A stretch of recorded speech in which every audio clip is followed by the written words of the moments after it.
35th President of the United States once said, "Children are the world's most valuable resource and its best hope for the future," and it's always true.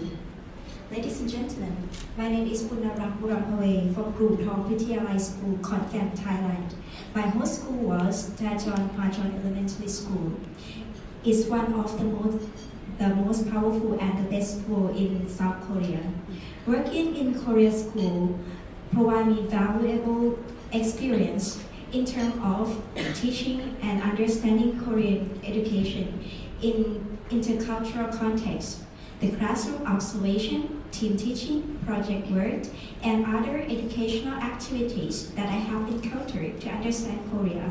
I have concerned and focused on how could I deliver the sustainable understanding of being global citizen and bring it into action.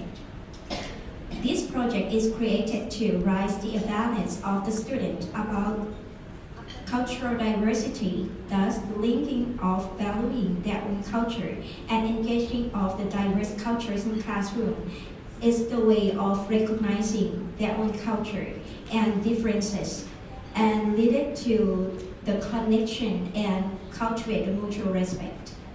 In my whole school, I have experienced teaching in all levels of the school, from kindergarten to grade 6. So I would say our whole school is over 100% cooperated with this program.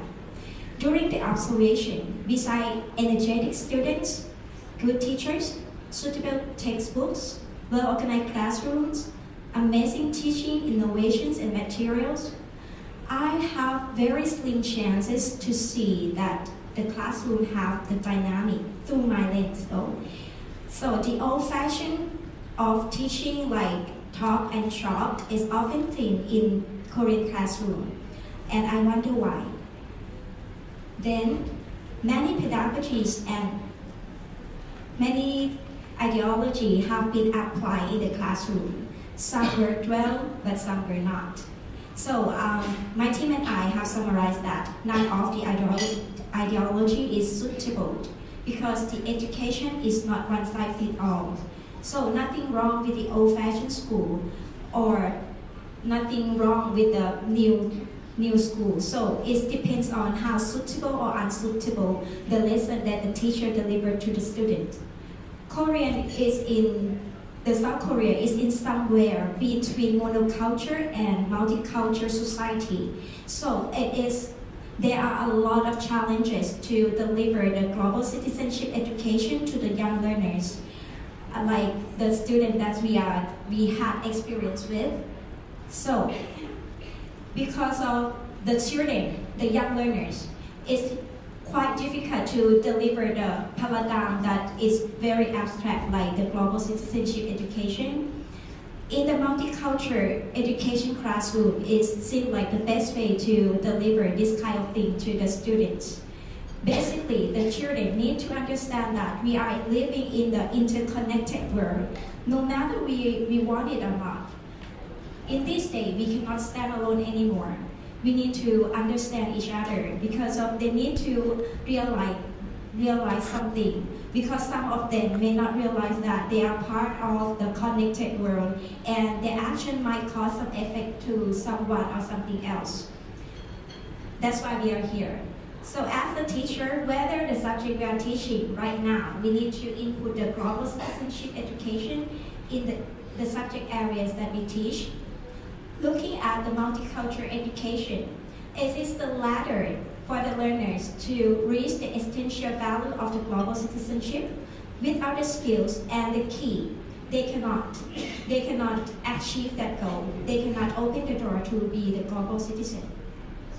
Therefore, designing the lesson is very critical for the teachers, especially the foreign teachers like us.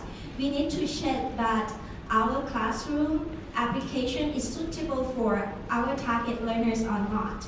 Because of the challenge of the young learners that we face it, we have to design our classroom to be an active learning classroom. The problem solving, the project work have to be applied in this classroom. So we have a checklist that we need to make sure that our classroom curiosity of the student.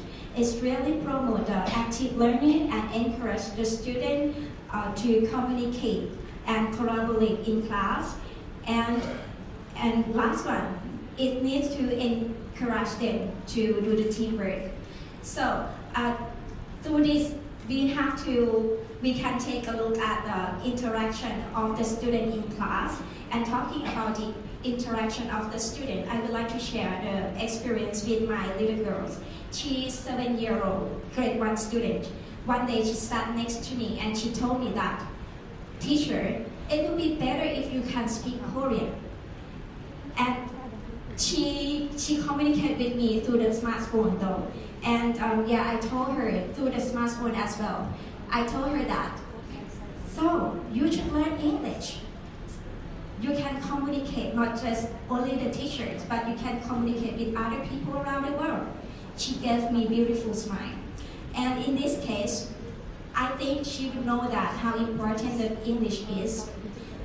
Ladies and gentlemen, the language barrier seems to be a boundary to understand each other. And understanding each other's language is important, but it would be more useful if we know the global language like English. So this is the key that I'm talking about, the key to open the door to be global citizenship in the globalized world. Across the border and across the challenges, we found that the Korean students are prompted to be the global citizenship and they need consistency practice. So I would like to leave you with the last video that I have prepared. Can you turn on the video for me, please?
I'll try to call him.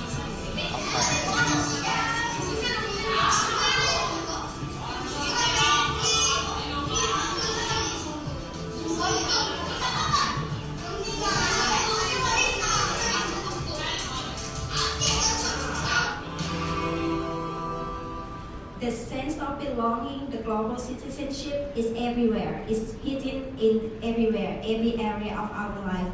Please motivate our students to be the global citizenship. Thank you.